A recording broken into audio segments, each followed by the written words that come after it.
यो भद्दा भौतिकवादले नैतिकता मार्यो, कर्तव्य मार्यो, तपाईँको शिष्टाचार मार्यो, सदाचार सबै मार्यो।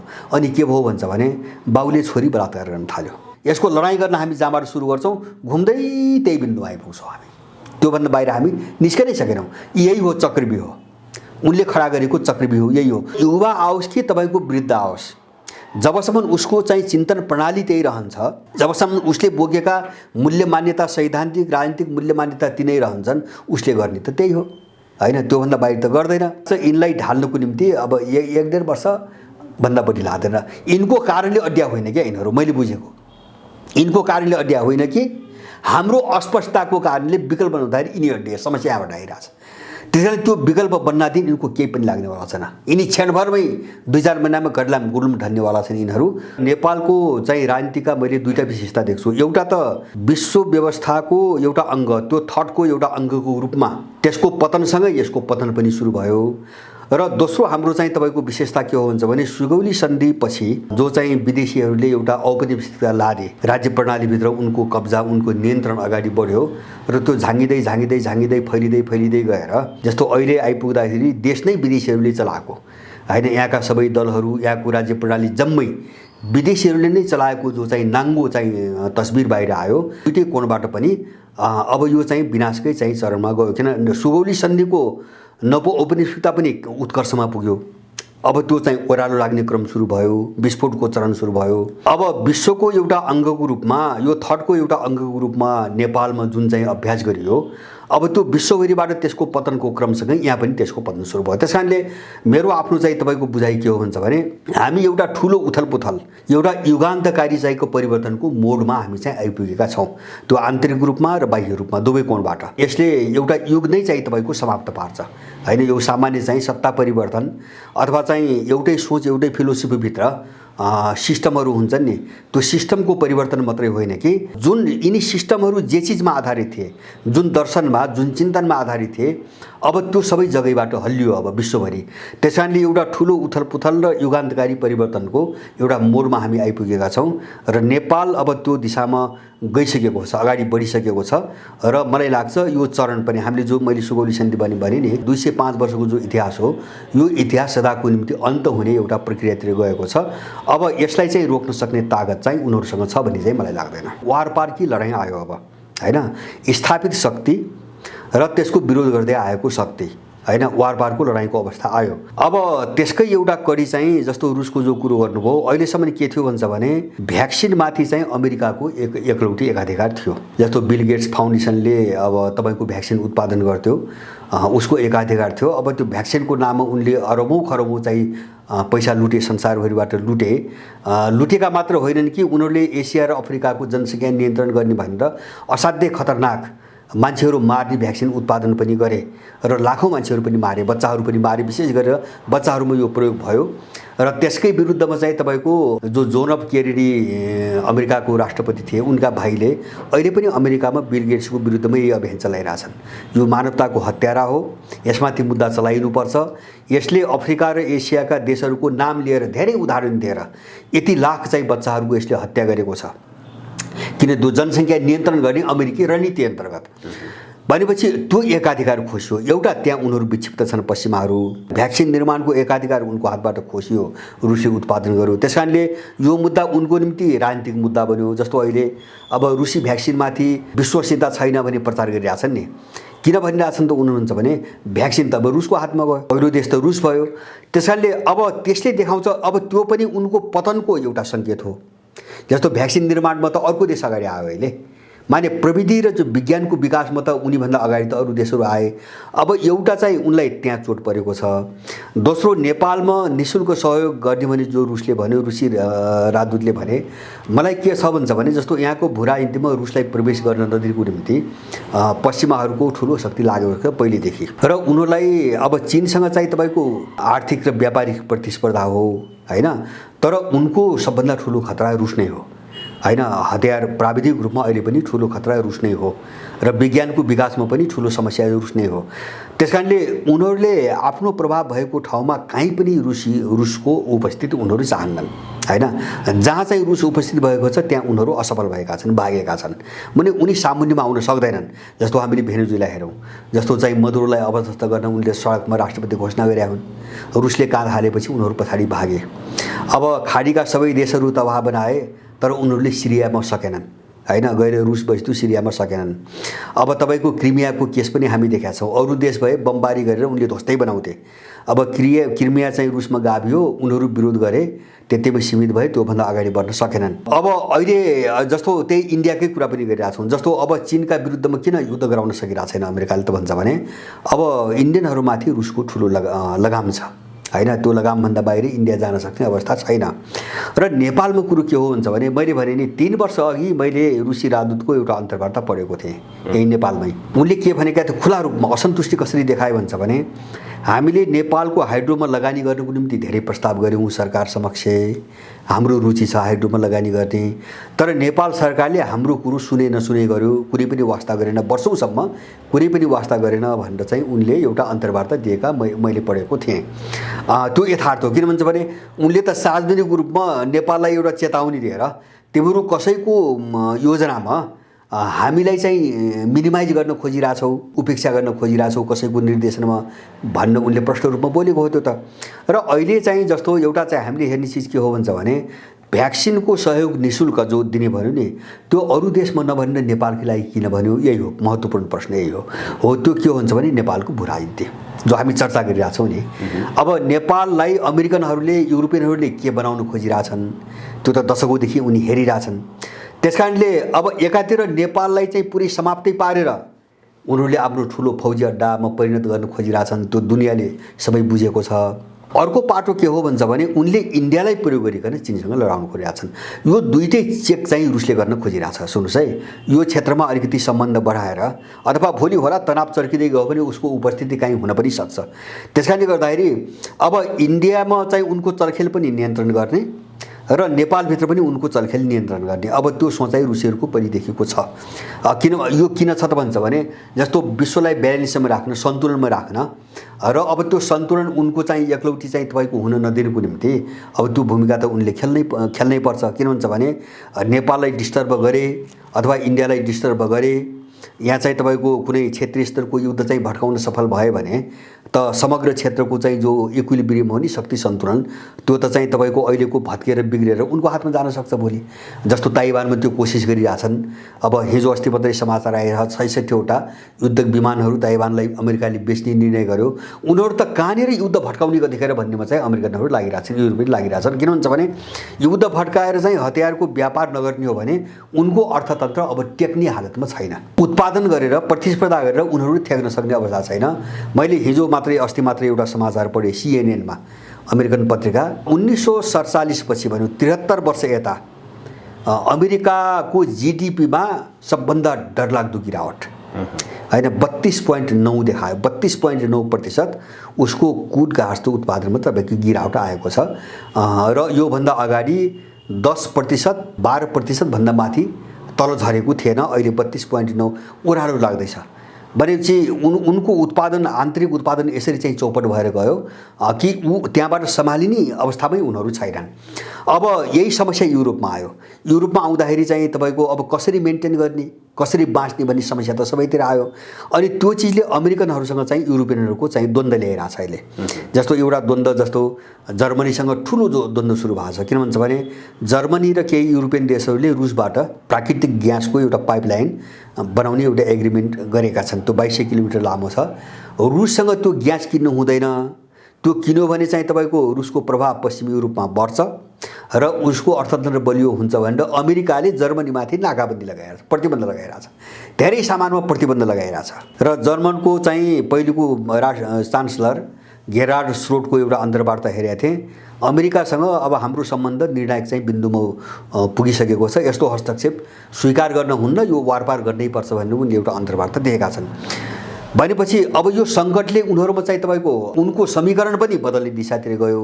जस्तो अब युरोपियनहरू कहाँ पुग्यो, पश्चिम युरोपका मान्छे कहाँ पुग्यो भन्छ भने अमेरिकासँग मात्रै बसिराख्ने हो भने उसले जे भन्छ त्यही गरिराख्नु हो भने हामी पनि डुब्छौँ भन्नेमा उनीहरू पुगिसकेका छन्। त्यो भएर अहिले जस्तो चिनको हुवावेको विषय लिएर होस् अथवा रुससँगको चाहिँ प्राकृतिक ग्यासको चाहिँ एउटा सौदाबाजी होस्, अब जर्मनी र फ्रान्स चाहिँ तपाईँको चीन र रुससँग नजिक भएर गइरहेछन् व्यापारिक कारोबारमा। माने यो सबै लक्षण हामीले देखिरहेका छौँ हैन, देखिरहेका छौँ। त्यसकारणले यो सबै चिजको अन्त्य हुन्छ, यसमा मलाई चाहिँ दुविधा छैन। अब यसलाई चाहिँ कसरी चाहिँ यो सबै परिस्थितिलाई बुझेर हामी नेपालमा कसरी जाने भन्ने समस्या नै हाम्रो यतिबेरको मुख्य समस्या हो। अब हामीले देश कसरी बुझ्ने र समाधान के हो त। जस्तो अब यो जे छ यसका पछि लाग्ने हो भने त यसको त विध्वंस मात्रै छ। मैले भने नि अमेरिकनहरूले यहाँ डिस्टर्ब गर्न खोजिरहेछन्, रुसीहरूको निशुल्क सहयोगहरू पनि मेरो आफ्नो बुझाइमा है। किनभने हामीले यिनी अपराधीहरू विदेशी दलालहरूको यत्रो समयसम्म हामीले भण्डाफोर गऱ्यौँ, यिनका चरित्रहरू उजागर गऱ्यौँ। अब जस्तो हामी यो बाटोमा किन लाग्यौँ त भन्छ भने मान्छेको दिमागमा एउटा भ्रम सेट गरेका थिए उनीहरूले हैन। जस्तो यिनीहरू नै चाहिँ प्रजातन्त्रवादी हुन्, यिनी नै देश बनाउने मान्छेहरू हुन् हैन, यिनीहरू नै चाहिँ तपाईँको के अरे नागरिक अधिकारका प्रवक्ता हुन् आदि इत्यादि धेरै चिज चाहिँ मान्छेको दिमागमा भरिएको थियो। तर वास्तवमा त्यस्तो थिएन। त्यसकारणले यिनीहरू किन अपराधी हुन्, यिनी किन देश विरोधीहरू हुन्, यिनी किन जनविरोधीहरू हुन्, अब त्यो चिजलाई त चाहिँ तपाईँको बुझाउनु पर्यो।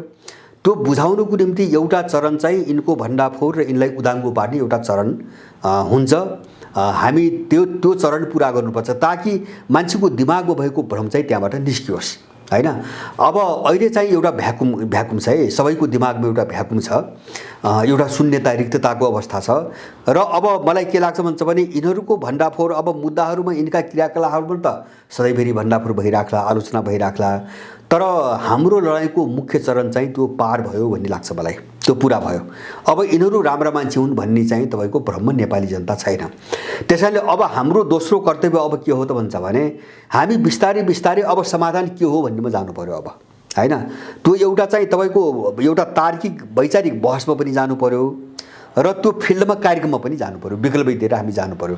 अब यो चिज अगाडि बढाउन सक्यौँ भने मलाई लाग्छ, मैले अघि नै भने नि, यिनको पतनको चाहिँ ट्रेन्ड रफ्तार हैन, यिनको विनाशको रफ्तार र अब यिनका विरुद्धमा जो शक्ति उदाइरहेछ विश्वभरि नै नेपालमा पनि उनको चाहिँ तपाईँको उदाउँदो एउटा चाहिँ उत्थानको जो चाहिँ एउटा प्रवृत्ति छ नि, यसलाई समातिकन अब हामी चाहिँ अलिकति गहिरिएर चाहिँ जान आवश्यक देख्छु मैले। र मलाई के लाग्छ भन्छ भने तपाईँले उठाए जस्तो यहाँ बाहिर मान्छेहरू अहिले पनि धेरै मान्छेहरू दिग्भ्रमित छन्। जस्तो यो व्यवस्था खराब हो, यो व्यक्तिहरू खराब हुन् हैन, यिनी दलहरू खराब हुन् भन्ने ठाउँमा मान्छे एकमत भयो हैन, एकमत भएर आयो। त्यही भएर सायद यो मनोविज्ञान देखेर होला यो परिस्थिति त उनीहरूले पनि देखिरहेछन्। त्यही भएर उनीहरूले फेरि मान्छेलाई घुमाउन के गरिरहेछन् भन्छ भने एकदम गलत खालको चाहिँ बहसमा चाहिँ पार्टीहरूलाई चाहिँ घुमाउन खोजिरहेछन्। जस्तो 7 सालदेखि हामी देख्यौँ नि, हामी त्यहाँ फस्न हुँदैन। अब मैले जोड दिन खोजेको 7 सालदेखि हामी कहाँ फस्यौँ भन्छ भने कहिले विकल्प काङ्ग्रेस हो भन्यौँ, कहिले विकल्प चाहिँ त्यसको एमाले हो भन्यौँ, कहिले चाहिँ माओवादी हो भन्यौँ, अथवा चाहिँ कहिले के भन्यौँ हैन।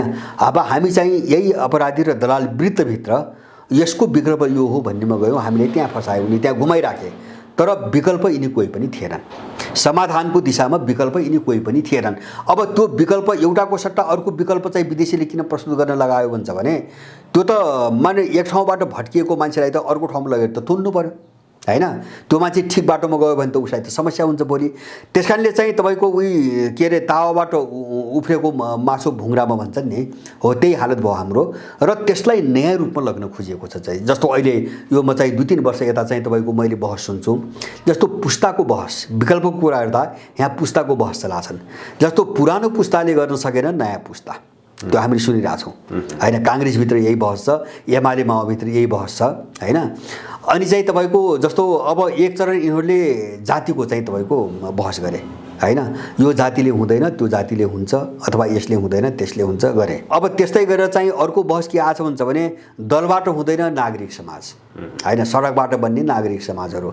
यो के हुन्छ भने मान्छेलाई फसाउने खेल हुन्। किन भन्छ भने सबैको धरातल एउटै हो। मैले यो भ्रम किन पर्नु हुन्छ भन्छ भने अब युवा आओस् कि तपाईँको वृद्ध आओस्, जबसम्म उसको चाहिँ चिन्तन प्रणाली त्यही रहन्छ, जबसम्म उसले बोकेका मूल्य मान्यता, सैद्धान्तिक राजनीतिक मूल्य मान्यता तिनै रहन्छन्, उसले गर्ने त त्यही हो हैन, त्योभन्दा बाहिर त गर्दैन। अब त्यस्तै गर्दाखेरि हामीलाई काम चाहिँ 10 वर्षहरू उनले हामीले चाहिँ बेकुफ बनाउँछन् हैन। एउटाको हातबाट अर्काको हातमा सार्ने मान्छे उनकै हुन्छ हैन, आइडियोलोजी पनि तिनकै हुन्छ हैन, फिलोसोफी पनि तिनकै हुन्छ। अनि त्यही फिलोसोफी र आइडियोलोजीको आधारमा सिस्टम बनेको हुन्छ, सिस्टम पनि उनको कन्ट्रोलमा हुन्छ। हामी यो षड्यन्त्रबाट अब जोगिनुपर्ने स्थिति आयो। त्यसैले अब विकल्प के हो भन्ने चिजमा हामी जानु पर्यो। अब बहस त्यहाँ आयो है, दोस्रो मैले चरण भने नि। अब हामी यो ढङ्गले गयौँ भने पहिलो कुरो मलाई के लाग्छ भन्छ भने हाम्रो पहिलो चाहिँ तपाईँको विकल्पको लडाइँ हाम्रो सोचमा हुनुपर्छ। मैले अघि नै सुरुमै भने जस्तो आधुनिक युगको उदयपछि अहिले जति पनि मूल्य मान्यता, आधुनिकता, व्यक्ति स्वतन्त्रताको मुद्दादेखि आधुनिक चाहिँ आन्दोलनको बेला, आधुनिक कालको बेला, सुरुको बेला उठेको व्यक्ति स्वतन्त्रताको मुद्दादेखि अहिलेको नव उदारवाद र बजार अर्थतन्त्रसम्म आउँदा हामीले जस्ता जस्ता दुष्परिणाम भोग्यौँ हैन। अब यिनी मूल्यहरूले हामीलाई कहाँ पुर्याए भन्ने एउटा पाटोको त्यो बहस हामीसँग हुन जरुरी छ। त्यो राजनीतिको क्षेत्रमा, त्यो विकासको क्षेत्रमा र त्यो धर्म संस्कृतिको क्षेत्रमा यो बहस हुन जरुरी छ। त्यसकारणले मेरो पहिलो जोड के हुन्छ भने हामीले अब चाहे प्रजातन्त्र भन्नुहोस्, चाहे चाहिँ यो चाहिँ बजार अर्थतन्त्र भन्नुहोस्, चाहे चाहिँ तपाईँको नवउदारवाद भन्नुहोस्, कुनै पनि कोणबाट, कुनै पनि पाटोबाट हामीले जे विचार बोकेका छौँ, पहिलो कुरो के हुन्छ भने यो हाम्रो आफ्नो उत्पादन होइन, हामी त्यहाँ जानु पर्यो। यो सबै आयातित छ। किन भन्छ भने हामीले औकात गरेको कुनै पनि विचार नेपालको माटो र नेपालको चाहिँ तपाईँको नागरिकलाई हेरिकन डेभलप भएको होइन, विकास भएको होइन, यो अन्तर्गतै विकास भएको हो। पहिले हामी यो निष्कर्षमा पुग्नु पर्यो हैन। यो युरोपियन समाजभित्रको सङ्घर्षको चाहिँ परिणामबाट आएको हो, यो अमेरिकन समाजभित्रको चाहिँ सङ्घर्षको परिणामबाट आएको हो। जस्तो प्रजातन्त्रको व्याख्या भन्छन् नि, अब जनताद्वारा जनताका लागि जनताको के भन्छन् नि, लिङ्गनले बोलेको कुरो प्रजातन्त्र भन्छन्। त्यो अमेरिकाको विरुद्धको निचोड हो त्यो हैन, त्यो उनको आफ्नो व्याख्या छ, त्यो शब्दमा नजाउँ हैन। जस्तो संसदीय प्रजातन्त्र भन्छन् जो यहाँ प्रयोग गरिरहेछन्, यो त बेलायतमा राजा र संसद बीचको चाहिँ जो सङ्घर्ष भयो, त्यो सङ्घर्षपछि जो समझौता भयो त्यसको उपज हो, हाम्रो प्रयोग त होइन यो। त्यसैले प्रयोग उनको हो, उनले त्यो प्रयोग अनुसार अब त्यस्तै खालको मूल्यहरू निर्माण गरे हैन, उनले मूल्य निर्माण गरे। जस्तो मैले धेरै ठाउँमा के उठाएको छु भन्छ भने जस्तो अहिले प्रजातन्त्रको कुरा गर्दा प्रतिस्पर्धा भन्छ नि, प्रतिस्पर्धा चाहिँ प्रजातन्त्रको सबभन्दा चाहिँ उन्नत गहना हो। त्यो यिनको प्रजातन्त्रको सबभन्दा चाहिँ राम्रो गहना हो अरे हैन। निषेध गर्नुलाई यिनले चाहिँ प्रजातन्त्रको गहना भनिरहेका छन् है, महत्त्व यहाँ छ भने हैन। एकले अर्कालाई सक्नुलाई यिनले प्रजातन्त्र भनिरहेका छन्। त्यो मोडालिटी आयो, सुन्नुहोस् है, त्यो मोडालिटी आयो। अब त्यो कहाँबाट आयो सुन्नुहोस्, त्यो कहाँबाट आयो त भन्छ भने दुईटा कुराबाट आयो। त्यो कहाँबाट आयो भन्छ भने एउटा चाहिँ तपाईँको जस्तो युरोपहरूमा जो राष्ट्र निर्माणको प्रक्रिया चाहिँ बन्यो, राष्ट्रहरू बन्ने जुन प्रक्रियाबाट राष्ट्रहरू बने, त्यो प्रक्रिया त्यो सिद्धान्तमा आधारित मूल्य हो यो। जस्तो युरोपियन राष्ट्रहरू कसरी बने भन्छ भने एउटा जातिको विरुद्धमा अर्को जातिले विद्रोह गरेर एउटा जाति निषेध अथवा चाहिँ जातीय द्वन्द्व, जातीय सङ्घर्षबाट जुन जातिले चाहिँ तपाईँको चाहिँ जित्यो त्यसले चाहिँ तपाईँको आफ्नो जातिको चाहिँ वर्चस्व राखेर राष्ट्र निर्माण गर्यो।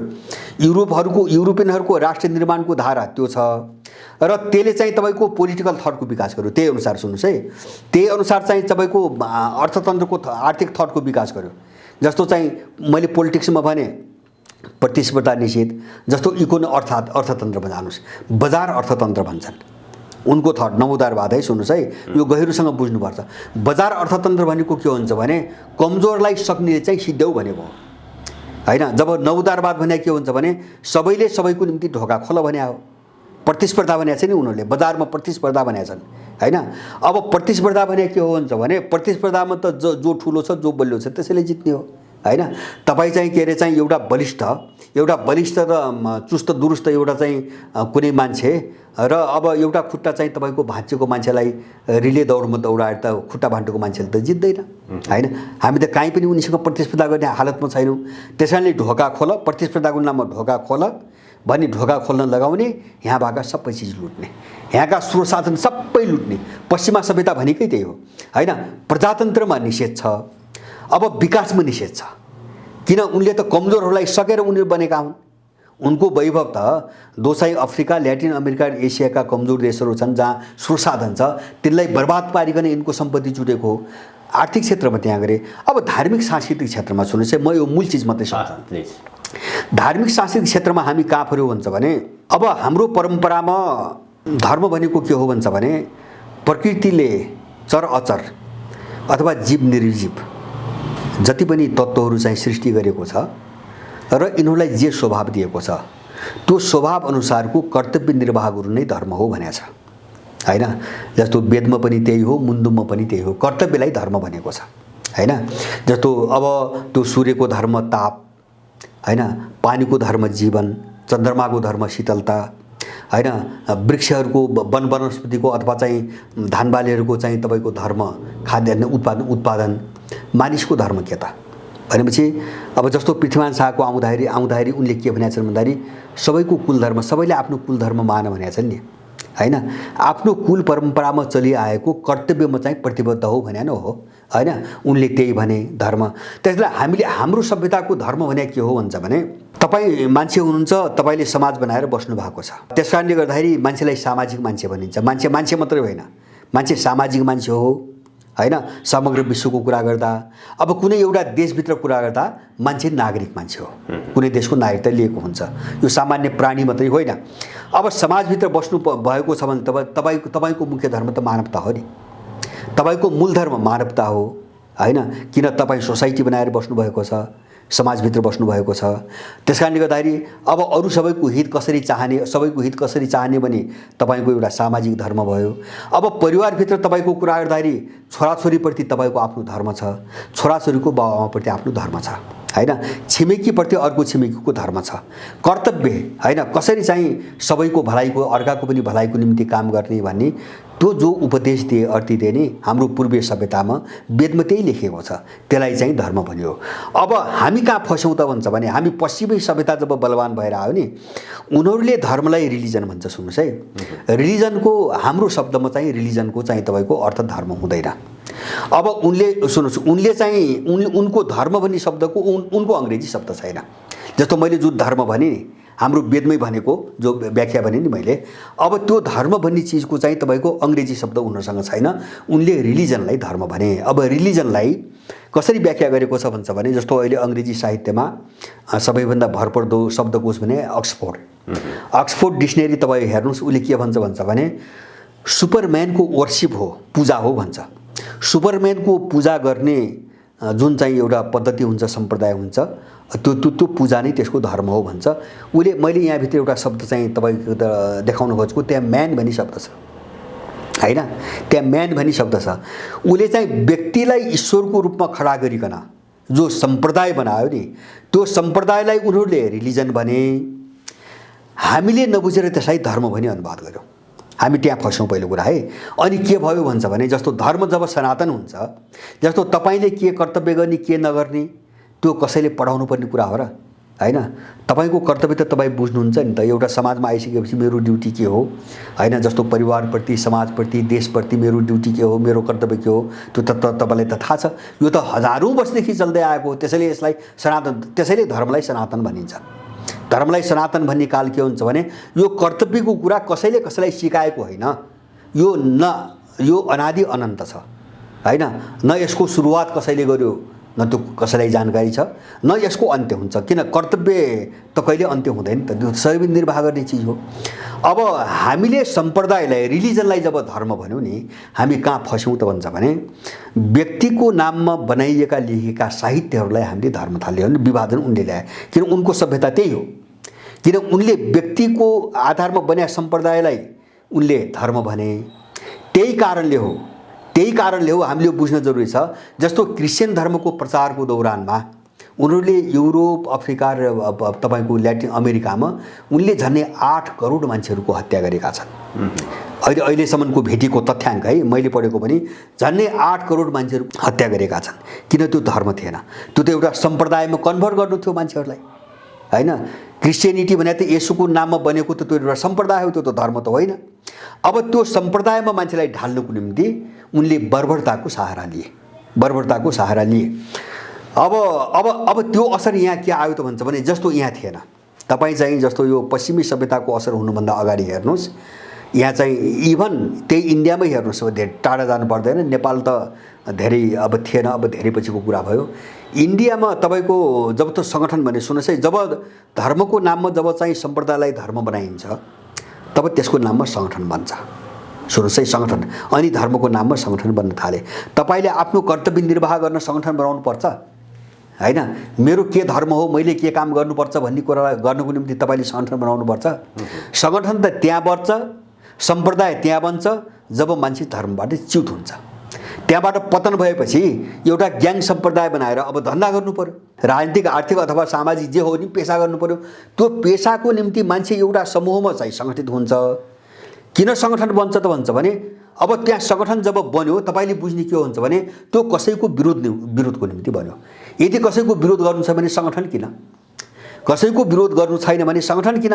अनि चाहिँ धर्मको नाममा के भयो भन्छ भने बुद्धका नाममा चाहिँ आधा दर्जन सम्प्रदाय बने। सुन्नुहोस्, बुद्ध एउटै थिए, बुद्धभित्र भएको बुद्धत्व पनि एउटै थियो, तर त्यसलाई टेकिकन महायान बन्यो, हिनयान बन्यो, वज्रयान बन्यो, थेरवाद बन्यो।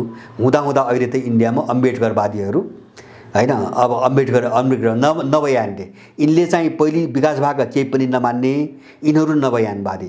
अनि चाहिँ बुद्धको पूजा गर्न हुन्न, थेरवादीहरू है, इन्डियन पनि थेरवादी, अम्बेडकरहरू पनि अब बुद्धको व्यक्तिको पूजा गर्नुहुन्न, प्रार्थना गर्नुहुन्न, स्तुति गर्नुहुन्न भन्छन्। अनि चाहिँ यिनको मुखमा जय भीम भन्ने शब्द छ। भीमराव अड्केको चाहिँ तपाईँको पूजा गर्ने एउटा सम्प्रदाय बनाए यिनीहरूले। अनि सम्प्रदायले के भन्छ भने म मात्रै राम्रो छु भन्छ, अरूलाई निन्दा आचर थुक्छ। क्रिस्चियनभित्र किन 5 वटा सम्प्रदाय छ, क्याथोलिक छ, प्रोटेस्टेन्ट छ, अर्थोडक्स छ हैन, विभिन्न खालका क्रिस्चियनिटी छन्। अब नेपालमै इन्डियाको छोडिदिनुहोस्, नेपालमा 4 वटा विश्व हिन्दू महासङ्घ हैन, विश्व हिन्दू महापरिषद सङ्गठन छन्। एकले अर्कोलाई मान्छे गन्दैन, अधर्मी भन्छ मानु, यिनी मात्रै धार्मिक हुन्। माने यस्तो पतन, जो पतनको चाहिँ त बाटो हो नि, हामीले त्यसलाई धर्म भनी रोज्यौँ र त्यसकारण मान्छे धर्मबाट। अब हामी कहाँ तेस्रो समस्या मैले देखेको जस्तो मान्छे अहिले चाहिँ अनैतिक, तपाईँ समाजमा हेर्नुहुन्छ नि, अब यो आध्यात्मिक पाटो मैले यसलाई कहाँ जोड्नु खोजेँ, धर्म मैले कर्तव्यसँग जोडेँ नि, त्यो कहाँबाट आउँछ भन्छ भने त्यो तपाईँको आत्मिक चिन्तनबाट आउने हो हैन। उनीहरूले हामीलाई भौतिकवाद मात्रै सिकाए, बुझ्नुभयो कि नै। हामी आफूसँग भएको आध्यात्मिक पाटो छोड्यौँ हैन। यो जब सम्प्रदाय बोक्यौँ नि हामी, किन सम्प्रदाय भने मैले भने सम्प्रदाय भने सङ्गठन हो। सङ्गठन अरू कसैको निषेधको निम्ति बनाइन्छ हैन। सङ्गठन जब बन्यो त्यहाँ कसैको निषेध गर्ने योजना अगाडि आयो भने बुझ्नुपर्छ, त्यसले चाहिँ तपाईँलाई खुम्च्याउँछ। यत्रो समुदायमा लाग्छ। सुन्नुहोस् है, किन त्यो त तपाईँको समूहभित्रका मान्छे मात्रै तपाईँका हुने भए, बाहिरका त अब शत्रु, समाज विभाजित भयो। अब एउटा यो पाटो। अब यहाँ अर्को के जोडियो त भन्छ भने जस्तो भौतिकवाद भन्छ नि अहिले, भौतिकवाद भनेको के हो भन्छ भने अब मान्छे चाहिँ जन्मेको छ, अब मान्छे बाँच्दासम्म भोग विलास गर्नुपर्छ, सुखशैल गर्नुपर्छ, बाँच्नुपर्छ भन्ने चिन्तन मात्र छ भौतिकवाद भनेको हैन। जो भौतिक स्थूल आवश्यक चिजहरू हुन्छ नि, त्योभन्दा अर्को चिजलाई हेर्दैन। अब यो उनको फिलोसफीबाट यो आयो, पश्चिमा फिलोसफीबाट। हामी कहाँ भएको, हामी कहाँ छोड्यौँ त भन्छ भने अब हाम्रो जीवनसँग जो आत्मिक चिन्तन हुन्थ्यो नि, जस्तो नैतिकताको पाटो। अब आत्मिक भन्नाले त्यो हामी ईश्वरका त्यतातिर नजाउँ, जस्तो नैतिक पाटो, आत्मिकको जो पाटो हुन्छ नि त, जस्तो तपाईँको नैतिकता, मैले अघि नै भने तपाईँको कर्तव्य, तपाईँको ड्युटी के हो, यो सबै मर्दै गयो। उनको धार्मिक मान्य, उनको सम्प्रदायलाई हामीले धर्म भनेर बुझ्दा यो सबै मर्दै गयो। त्यसैको परिणाम आज के भयो तपाईँ हेर्नुहोस्। एउटा चिज हेर्नुहोस्, एउटा चाहिँ तपाईँको आधुनिकताको नाममा नवोदारवाद जो आयो त्यो एउटा थ्योरी, र अर्को चाहिँ धार्मिक सांस्कृतिक क्षेत्रमा जो हामीले आत्मिक चाहिँ तपाईँको उन्नतिको विकासको बाटो छोड्यौँ नि, त्यसबाट उत्पन्न भएको विकृति, त्यसले हामीलाई कहाँ पुर्यायो त भन्छ भने किन अब नैतिकता रहेन। यो भद्दा भौतिकवाद भन्छु मैले, यो भद्दा भौतिकवादले नैतिकता मार्यो, कर्तव्य मार्यो, तपाईँको शिष्टाचार मार्यो, सदाचार सबै मार्यो। अनि के भयो भन्छ भने बाउले छोरी बलात्कार गर्न थाल्यो। सुन्नुहोस् है, यस्तो चाहिँ तपाईँको घिनलाग्दो कुरो चाहिँ तपाईँको 30 वर्षपछि हाम्रो दिमागमा हामी कल्पना गर्न सक्दैनथ्यौँ हैन। यत्रो समय गुज्रेको छ हैन, कोही पनि मान्छेले यस्तो दिमागमा सोच्नै सक्दैनथ्यो हैन। जस्तो तपाईँ अहिले अस्पतालमा जानुहोस्, बिरामी आयो भने चाहिँ तपाईँको अस्पतालले गेट बन्द गर्छ हैन। किन अहिलेको अस्पताल र डाक्टर भनेको क्रिमिनल, अपराधी, उपचारक होइन, अब अपराधी हो। किन त्यो स्वास्थ्य अब बिजनेस हो। नवोदारवादले त बिजनेस बनायो नि त हैन। अब त्यो सिद्धान्त हामीले बोकेपछि, मैले भने त्यो सिद्धान्त, त्यो फिलोसफी बोकेपछि अब शिक्षा पनि बिजनेस भयो, स्वास्थ्य पनि बिजनेस भयो। अनि चाहिँ विकृति कस्तो रूपमा देख्यो त भन्छ भने बिरामी जाँदा अस्पतालले गेट बन्द गर्छ। अनि यत्रो लकडाउन छ, तपाईँको बोर्डिङ स्कुलले के भन्छ, हामी त फिस नलिई छोड्दैनौँ भन्छ। विद्यार्थीले पढेको छैन होला, उनको पनि समस्या होला, उनको तलबको समस्या होला, के होला। किन भन्छ भने उसले त्यसो किन भन्छ भने उसको निम्ति त पेसा हो त्यो बिजनेस हो त्यो। किन भन्छ भने यहाँका स्कुल र चाहिँ जो अस्पताल छ नि प्राइभेट, यिनी त उद्योग विभागमा दर्ता गरेका छ। त्यसको अर्थ नै यो व्यापारिक संस्था हो भन्ने हो। यिनले कर तिर्छ हैन, उद्योग विभागमा दर्ता गर्ने भनेकै त्यो चाहिँ व्यापारिक संस्था हो भनेको। यो सबैतिर त गाँजो नि हामीले आज। हामीसँग हाम्रो केही पनि छैन, समस्या यो हो मैले भन्न खोजेको। अब यो समस्या कहाँ आयो, जस्तो राजनीतिक क्षेत्रमा अथवा चाहिँ विकासको क्षेत्रमा मैले भने नि, अथवा चाहिँ समाजसेवाको क्षेत्रमा, कर्तव्यको क्षेत्रमा, धर्म संस्कृतिको क्षेत्रमा।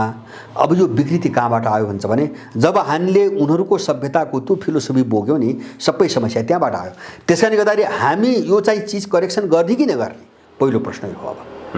अब सोच र चिन्तनको चाहिँ तहबाट अब हाम्रो लडाइँको तेस्रो चरण छ है। म त्यहाँ अहिले जान चाहन्न, किन प्र्याक्टिकली जानु पर्यो। अब जानुको निम्ति मान्छे त के हुन्छ भने म जस्तो मैले जे भनिरहेको छु हैन, त्यो अनुसारको जनशक्ति र त्यो स्कुलिङ त हुनु पर्यो। लड्ने त त्यो हो।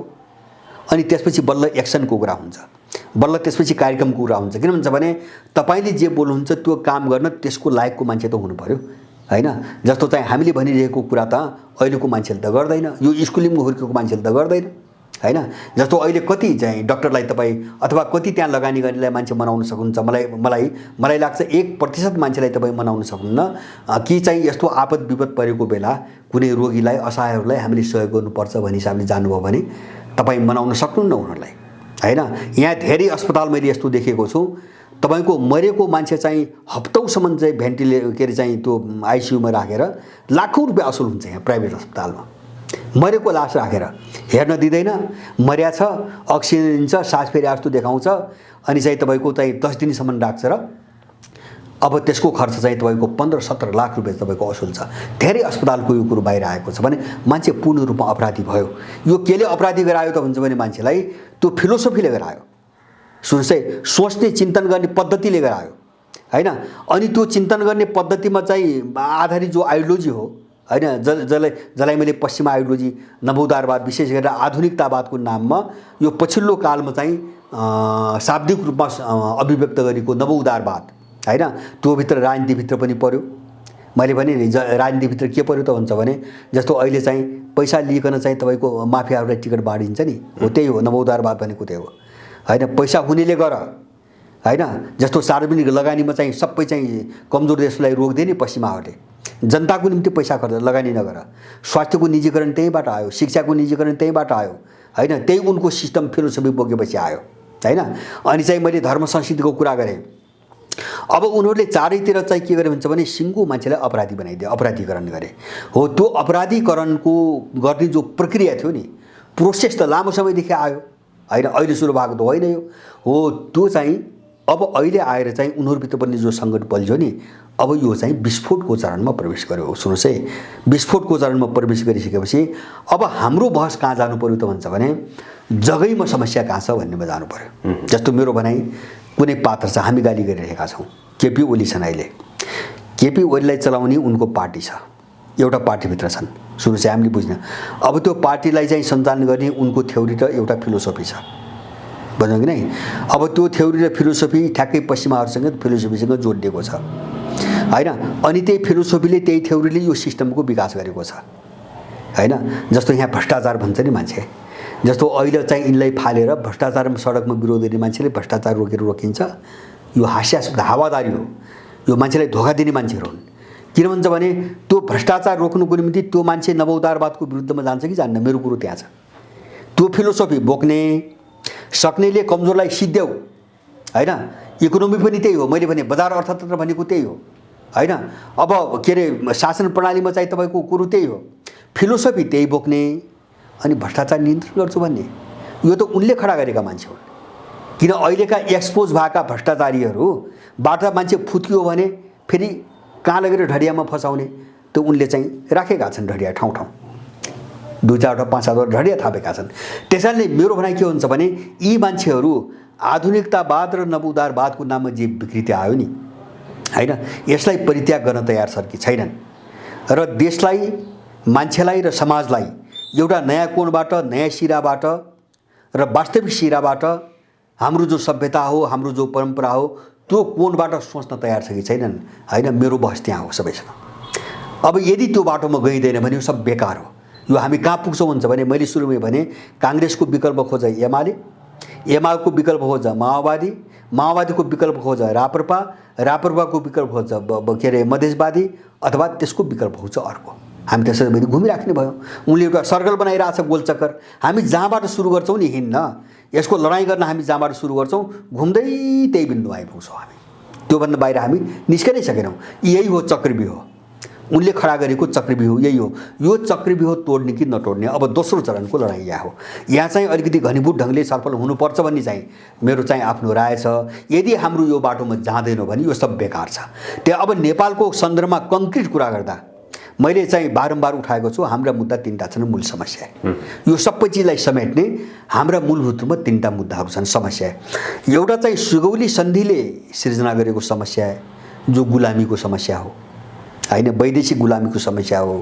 त्यसकारणले हामीले सुगौली सन्धि पछि सुरु भएको युगको अन्त्य नगरिकन, यो भनेको सुगौली सन्धि पछि जुन मूल्य मान्यताहरू लादिए, जस्ता राज्य प्रणालीभित्र जस्ता मेकानिजमहरू बनाइए, सिस्टमहरू बनाइए, मेसिनरीहरू बनाइए, यो सबैको अन्त्य गरेर हामी बाहिर गएर योभन्दा बाहिर गएर अब आफ्नै सारा नेटवर्किङ सुरु गर्नुपर्छ भन्ने ठाउँमा हामी गएनौँ भने नम्बर 1। दोस्रो चिज हामीले धेरै चिज मैले भने नि आर्थिक, राजनीतिक, सामाजिक, सांस्कृतिक, धार्मिक सबै क्षेत्रको मैले कुरा गरेँ। यो जो बाँधे उनीहरूले हैन, जो गलत चिज सिकाए, सम्प्रदायलाई धर्म भन्ने सिकाए हैन, अब कमजोरले बलियालाई सिद्ध्याउनेलाई चाहिँ अर्थतन्त्र भन्ने सिकाए, बजार इकोनोमी भन्ने सिकाए, अनैतिकता बिजनेसलाई चाहिँ यिनले सामाजिक सेवा भन्ने सिकाए हैन, जस्तो शिक्षा क्षेत्रको कुरा अरे। अब यो सबै हामीले जे गुमायौँ, हाम्रो पन जे थियो, हामीसँग जे थियो नि हैन, जस्तो चाहिँ धेरै पहिले हामी जसरी सोध्थ्यौँ, कमसेकम जे सोध्थ्यौँ त्यो राम्रो नराम्रो दुवै होला, मैले त्यो भन्न खोजेको होइन, तर हामीले त आफ्नो खुट्टामा उभिएर सोध्थ्यौँ। हाम्रो दिमागमा त विशेष चिज त थिएन नि त हैन। हामीले चाहिँ आफ्नो छिमेक हेरेर कुरा गर्थ्यौँ, हामीले आफ्नो देश हेरिकन कुरा गर्थ्यौँ, हामीले आफ्नो परिवार हेरिकन कुरा गर्थ्यौँ, हामीले सबैको भलाइ हेरिकन कुरा गर्थ्यौँ। तपाईँको 40 वर्ष अगाडि मेरै आँखाले देखेको, यिनीहरूले यहाँ सामन्तवाद भन्छन् अहिलेका अपराधीहरूले, यिनी सामन्तीको स्तरमा कहिल्यै नपुग्ने अपराधीहरू जसलाई हामी सामन्ती भन्छौँ नि, सामन्तीको स्तरमा कहिल्यै नपुग्ने अपराधीहरूले सामन्तवाद भन्छ। तर त्यो बेलाका सामन्तहरूले के गर्थे भन्छ भने बाटोघाटो थिएन, यातायात थिएन, मान्छे घन्टौँ हिँड्नु पर्थ्यो। जस्तो सदरमुकाम, मेरै घरबाट सदरमुकाम जानुको निम्ति म 3 घन्टा हिँड्नु पर्थ्यो, गर्मीको टाइम हैन। त्यस बेला त औलो हुन्थ्यो तराईतिर। अनि तिनी सामन्त ठुल्ठुला जमिनदारले बाटोघाटोमा चाहिँ 15 लिटर, 20 लिटर, 50 लिटर, 100 लिटर तपाईँको पानी अट्ने चाहिँ माटाका चाहिँ गाग्रीहरू जमिन मुनि गाडेर राखिदिन्थे। त्यहाँ एउटा काम गर्ने आफ्नो मान्छे चाहिँ राख्थे, आफ्नो खर्चमा, आफ्नो कमैया जस्तो हुन्थ्यो राख्थे। त्यहाँ भरि पानी भर्न लगाउँथे टाढाबाट, अनि बटुवाहरूले त्यो पानी खान्थे। त्यो भावना थियो सामन्तहरूमा। अहिलेको कुन अपराधी, अहिलेको मैले भने नि अहिलेको अपराधीले आफ्नै घरभित्र बाउले छोरो भन्दैन, छोरोले चाहिँ भाइ भन्दैन, दाइ भाइ भन्दैन। माने यिनीहरू आफूलाई उन्नत मान्छे भनिरहेका छन्। यसलाई हामीले विकास भनिरहेका छौँ, यसलाई हामीले आधुनिकता भनिरहेका छौँ। हामी गिरेर पशुभन्दा तल गइसक्यौँ। मलाई लाग्छ मान्छेलाई, अहिलेको मान्छेलाई पशु भन्न पनि सकिँदैन, किन पशु त आफ्नो अनुशासनमा छ, त्यो कर्तव्यमा छ, जे प्रकृतिले दिएको त्योभन्दा दायराभन्दा बाहिर छैन पशु। तर मान्छे धेरै तल गिर्यो, धेरै तल गिर्यो। अहिले यो पाश्चात्य चिज हामीले बोक्दाखेरि, त्यसकारणले अब यसबाट निस्कने कि ननिस्किने अब बहस त्यहाँ हो। अब दोस्रो चरणको लडाइँ त्यो हो। हामी यसबाट निस्कन सक्यौँ भने, मैले भने त्यसो दोस्रो कुरा पुनर्जागरण आन्दोलन। हामीभित्र जे समस्या छ नि, अब हामी पुनर्जागृत हौँ र हामी जे थियौँ हामी त्यहाँ उभियौँ पहिले। त्यसले मात्रै बल्ल हामीलाई ठिक ढङ्गले सोच्न सुरु गर्छ। सोच्न त चाहियो नि त, सोच्नुको निम्ति पहिले त आफू त ठिक हुनु पर्यो। मैले यसरी बाटो बिराएको छु, म यो बाटोमा अब लाग्नुपर्छ भनेर त्यो सोचमा त प्रष्ट हुनु पर्यो नि मान्छे। हो, त्यसलाई चाहिँ मैले पुनर्जागरण आन्दोलन भनेको छु। चिन्तनमा पुनर्जागरण, विचारमा पुनर्जागरण, मूल्य मान्यतामा पुनर्जागरण, मान्छेको दैनिक जीवन पद्धतिमा पुनर्जागरण। अब यो लडाइँ हामी चाहिँ अगाडि बढाएनौँ भने हामीले विचारमा, दर्शनमा ठुला कुरा त गर्छौँ, तर काम गर्ने मान्छे त पुरानो हुन्छ। त्यसकारण त्यो काम हुँदैन। कुरा नयाँ हुन्छ, मान्छे पुरानै हुन्छ, स्कुलिङ पुरानो हुन्छ, उसको दिमाग पुरानै हुन्छ। यो दोस्रो लडाइँ हो, हाम्रो दोस्रो समस्या। र तेस्रो समस्या जस्तो विशेष गरी राजनीतिक क्षेत्रमा कुरा गर्दा अथवा राज्य प्रणालीभित्रको कुरा गर्दा हामीले राष्ट्र पहिलो भन्ने एउटा सिद्धान्तलाई जबरजस्त रूपमा अब समात्नुपर्छ। किन भन्छ भने यहाँ सबै यिनी मैले भने नि फिलोसोफी चाहिँ विदेशी छ, थट विदेशी छ, अनि त्यसपछि स्कुलिङ विदेशी मेकानिजम विदेशी छ। त्यसकारणले उसले के सिकायो भन्छ भने सत्ता मात्रै सिकायो, सत्ताको राजनीति गरे। नेपालमा समस्या कहाँबाट आएको हुन्छ भने दलहरूको अधिकतम लक्ष्य सत्ता, कुर्सी। अब त्यो कुर्सी छ चाहिँ विदेशीको कब्जामा, नियन्त्रणमा। त्यसैले अब कुर्सीलाई अधिकतम लक्ष्य बनाएपछि त्यो कुर्सीमा पुग्न त त्यो विदेशीको दलाल त बन्नै पर्यो, न त अर्को मान्छे त पुग्न सक्दैन नि। हो त्यही कारणले राम्रा मान्छेहरू मारिए नेपालमा, जो यसमा सहमत भएन नि। जस्तो गणेश पाण्डे भट्टराई रुँदै काङ्ग्रेसबाट चाहिँ निस्केर मर्नु पर्यो, मर्ने बेला पार्टी स्थापना गरेका मान्छेहरू हैन। तपाईँको जस्तो मदन भण्डारी मारिनु पर्यो हैन। मोहनचन्द्र अधिकारी जस्तो झापा आन्दोलनको अगुवा जसले सुरु गरेको थियो, नेतृत्व गरेको थियो, त्यो मान्छे आज चाहिँ गुमनाम भएर चाहिँ तपाईँको बस्नु पर्यो। माओवादीभित्र तुलनात्मक रूपमा धेरै असल, भावनात्मक रूपमा धेरै असल मान्छे मोहन वैद्यलाई चाहिँ एक्लो बृहस्पति भएर चाहिँ बस्नु पर्यो हैन। यही चाहिँ 7 सालपछिको राजनीतिमा आफ्नो माटोमा आफ्नो खुट्टामा टेकेर लड्दै आएका टङ्कप्रसाद, जो काङ्ग्रेसभन्दा चाहिँ 10 वर्ष अगाडि पार्टी स्थापना गरेर चाहिँ तपाईँको राणासँग लडाइँ सुरु गरेका थिए, तिनी मान्छे चाहिँ गुमनाम पारिए, अगाडि आउनै दिएन। आयो को त भन्दाखेरि काङ्ग्रेस, जो इन्डियाले पालेको थियो र जो मान्छेहरू उनको निम्ति लडिरहेका थिए। हो अब यस्तो किन भयो त भन्छ भने यो थट र यो जो सिस्टम मेकानिजम छ नि त्यो उनको हो, विदेशीहरूको। यहाँ चाहिँ तपाईँ हामीले सोचेर केही पनि चल्दैन। मैले पनि नवउदारवाद बोक्ने, भ्रष्टाचार अन्त गर्छु भन्ने त्यो अर्को भ्रष्टाचार हो, हामीले बुझ्ने थियो कि त यो फिलोसफीको विरुद्धमा आउनु पर्यो बाहिर सार्वजनिक रूपमा हैन। भ्रष्टाचारको सारा चाहिँ तपाईँको मुहान त हैन त्यही फिलोसफीले दिए, त्यही सिस्टमले दिएको छ। जस्तो अहिले पनि विदेशीसँग कहीँ कारोबार गर्दाखेरि तपाईँलाई थाहा छ 10% जो कमिसन दलाली भन्छ नि त्यसलाई त पश्चिमा जगतले त मान्यता दिएको छ, यहाँ पनि मान्यता दिएको छ भने त्यो 10% भ्रष्टाचार हो कि होइन? त्यो भ्रष्टाचार त त्यो त चाहिँ हामीले तिरेको करबाट हैन। जस्तो यहाँ कहीँ चाहिँ केही सौदाबाजी गर्नु पर्यो भने त्यो बेच्नेले 10% चाहिँ यहाँको एजेन्टलाई कमिसन दिन्छ, यिनको कमाउने भने त्यही हो। त्यो 10% हाम्रो पैसा हो कि न हामीले कर तिरेको, यिनको बाउलीले तिरेको राखेको पैसा हो, त्यो गरिब जनताले तिरेको कर हो। त्यो करको 10% करलाई 10% त यिनले त कमिसन भनेर दलाली हो, त्यो मान्यता पाएको भनेर दिनदहाडी लुटिरहेछन् नि, वैधानिक रूपमै लुटिरहेछन्। कस्तो सिस्टम बोकिरहेका छौँ हामी। अनि यही फिलोसफी र यही दर्शन र यही थट बोक्ने, अनि केपीले गरेन मैले गर्छु भने यिनी केपीकै अर्को रूप हुन्। मैले भन्न खोजेको थियो यिनीसँग होसियार अबको चरण है नेपालको। मैले भने नि एउटा पुस्ताको बहस, एउटा चाहिँ नागरिक चाहिँ सरकार र चाहिँ दलीय सरकारको बहस हैन, अथवा चाहिँ यो पंक्ति र त्यो पंक्ति जो बहस छ नि यो मान्छेलाई घुमाउने बहस हो। फेरि घुमाउने र पुर्याउने त्यही ठाउँमा हैन जहाँ यिनीहरू उभिएका छन्। हामी यसबाट कसरी निस्कने भन्ने अब दोस्रो कोर्समा हामी जानु पर्यो। हाम्रो त्यो सुरु भयो। यदि हामी यो बाटोमा गएनौँ भने हामी यो सक्दैनौँ। हामी फेरि चाहिँ अर्को एक चरण जस्तो माओवादीले खेलायो नि, यत्रो युद्ध गरेर आएको पार्टी के न हुन्छ, सारा माओवादी जिन्दगीमा कम्युनिस्टको चाहिँ नामै सुन्न नचाहने मान्छेहरू पनि माओवादी केही होला भनेर गए बिचाराहरू। माओवादीको असली रूप त देखायो सबै, किनभने त्यो कुरो त त्यही थियो। एमाले भने पनि त्यही थियो, माओवादी भने पनि त्यही थियो, काङ्ग्रेस भने पनि त्यही थियो। दुईटा कोणबाट त्यही थियो। एउटा त फिलोसोफी त्यही थियो, थट त्यही थियो, मूल्य मान्यता तिनै थिए, त्यसैले जग एउटै थियो, घर एउटै थियो। दोस्रो कुरो सबै माथिको विदेशी लगाम एउटै सेन्टरबाट थियो, उसैले चलाइरहेको थियो। किन सबै चिज उसकै बोकेपछि त चलाउने त उसैले भयो। हो त्यो कारणले यिनलाई लडाउनु पनि त्यत्तिकै सजिलो भयो उनको निम्ति। र त्यत्रो मान्छे 17,000 मराएर के नहोला भन्ने चाहिँ पारेर सुटुक्क लगेर चाहिँ दिल्लीमा जुटाउनु पनि त्यत्तिकै सजिलो भयो, किन यिनको आफ्नो गुरु त केही पनि थिएन। हामी त्यहाँ फसिरहेका छौँ। अब त्यसबाट कसरी जोगिने, मेरो चाहिँ मैले अत्यधिक जोड दिन खोजेको कुरो अब हामी यो लडाइँबाट कसरी जोगिने। त्यसैले मैले भने पहिलो चरण हाम्रो भण्डाफोरको चरण हो, त्यो लगभग पुरा भयो हैन। अब यिनीहरूको विषयमा भ्रम छैन।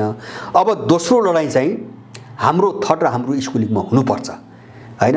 हामी कसरी सोच्ने तब देशलाई, समस्या त भनिरहेछौँ हैन। यो समस्या कहाँबाट आयो कसरी बुझ्ने र यसको समाधान के हो भन्ने कुरो कसरी निष्कर्ष निकाल्ने, हाम्रो अब दोस्रो समस्या यो हो लडाइँ। अब यसमा चाहिँ स्पष्ट भएको एउटा पङ्क्ति तयार हुने बित्तिकै अनि त्यसपछि हाम्रो लडाइँको चरण हुन्छ हैन, फिल्डकै हुन्छ, कार्यक्रमको तहमा यो जान्छ। र मलाई लाग्छ यो सोचमा क्लियर भयौँ हैन, यो थटमा हामी क्लियर भयौँ। अब यो युगले पनि चाहिँ यो युगको पनि अन्त्य हुनुपर्छ हैन। जो थट र फिलोसफी छ यो पनि हामीले परित्याग गर्नुपर्छ र राष्ट्रलाई धुरीमा राखेर अब हामी चाहिँ राजनीतिक लडाइँ लड्न अगाडि बढ्नुपर्छ, राज्य प्रणाली त्यो ढङ्गले गठन गर्नुपर्छ भन्ने हिसाबमा यो बुझाइमा स्पष्ट भयो भने मलाई लाग्छ यिनलाई ढाल्नको निम्ति अब 1-1.5 वर्ष भन्दा बढी लाग्दैन। यिनको कारणले अड्या होइन क्या यिनीहरू, मैले बुझेको यिनको कारणले अड्डिया होइन कि हाम्रो अस्पष्टताको कारणले विकल्प नहुँदाखेरि यिनी अड्डिए, समस्या यहाँबाट आइरहेछ। त्यसैले त्यो विकल्प बन्न दिन यिनको केही पनि लाग्नेवाला छैन। यिनी क्षणभरमै 2-4 महिनामा गडलाम गुडुम ढन्नेवाला छन् यिनीहरू। तर यिनको होइन कि हाम्रो कमजोरीको कारणले यिनी सबल देखे, समस्या त्यहाँबाट आयो। हामीसँग कमजोर स्थिति हुँदा यिनी बलिया देखे। अब त्यसो भ्रामक छाया हो यिनको शक्ति भने। यिनको आफ्नो खुट्टा जग बोल्यो भएर चाहिँ यिनी टेकेको होइन। हामीले यो चिज बुझेर जानुपर्छ भन्ने चाहिँ मेरो विशेष जोड हो।